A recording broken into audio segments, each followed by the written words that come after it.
Kei te tautoko tētahi tauwhiro i te whakahau kia tirohia ake ngā tamariki katoa i raro i te 5 tau te pakeke kia mutu ai te mahi tūkino. Nā te mātanga tū pāpaku i arotake rā i te matenga o Near Glassy te whakahau nei.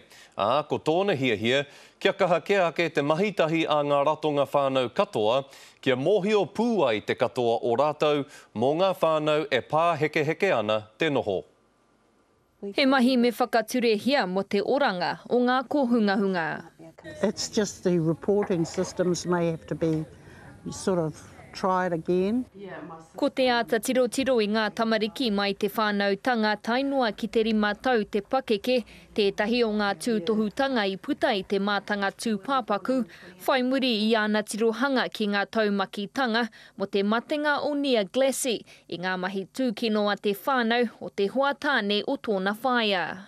They monitor the children anyway till they're 3 years old, and then they sort of get lost then if they're not under plunket or any, tamariki ora.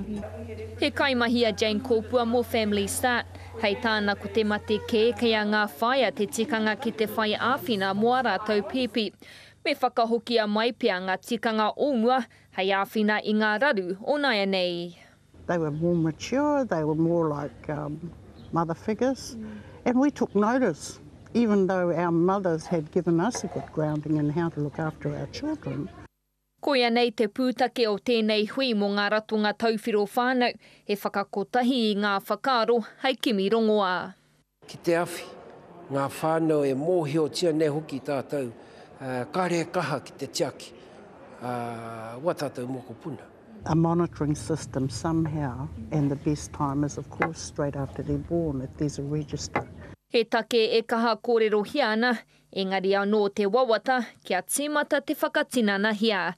Irana Smith, Te Karere.